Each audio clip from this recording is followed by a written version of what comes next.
These men are trainees for the Iraqi Civil Defense Corps. Soon they'll go on joint missions with U.S. troops. Eventually, it's hoped, they'll be able to help maintain security on their own. They only get 2 weeks of training. The 82nd Airborne is responsible for one of those weeks. Their commander, Colonel Hamid Nawar, tells me that all his men have already done at least 3 years of obligatory service in the Iraqi army. An American sergeant major standing nearby whispers to me, if so, it's not apparent. We move on to a nearby cement factory in Fallujah. This, too, is part of the 82nd Airborne's mission, helping the Iraqis get their factory up and running again. And this is the production area that...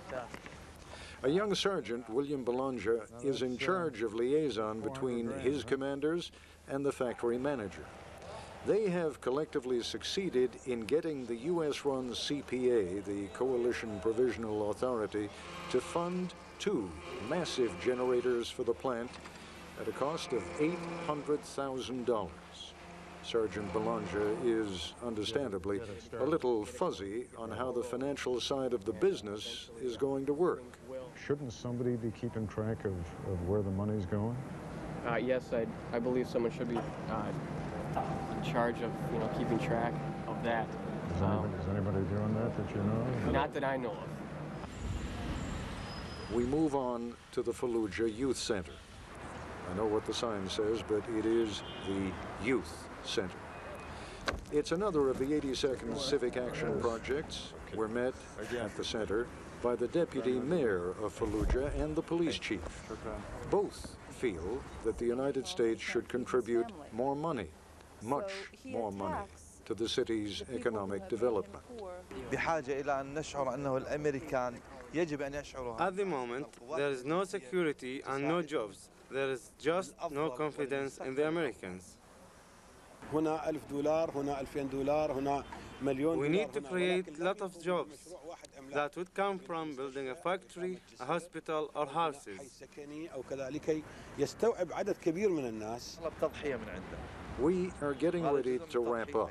We have now observed the military and the civic side of the 82nd Airborne Division, when all of a sudden, seemingly out of nowhere, all hell breaks loose.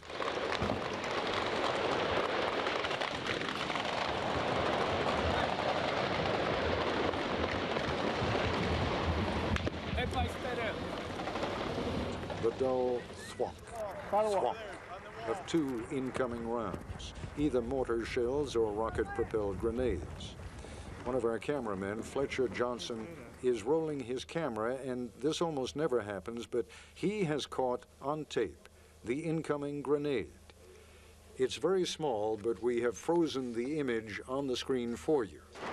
The RPGs arc over our heads, and almost instantaneously, U.S. troops return fire.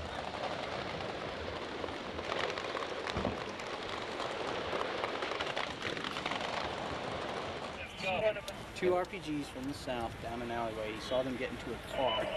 Red 6, this is Alpha 5 Romeo, over. So I want your men to stay this side over and focus north to make sure they don't flank around us, okay? About 50 meters over our head.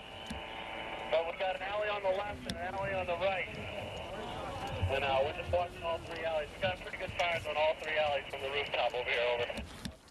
Color of the vehicle. It's over in a very few minutes. He's already put a bunch of holes in that vehicle that's down there where the origination of the fire came from. How copy?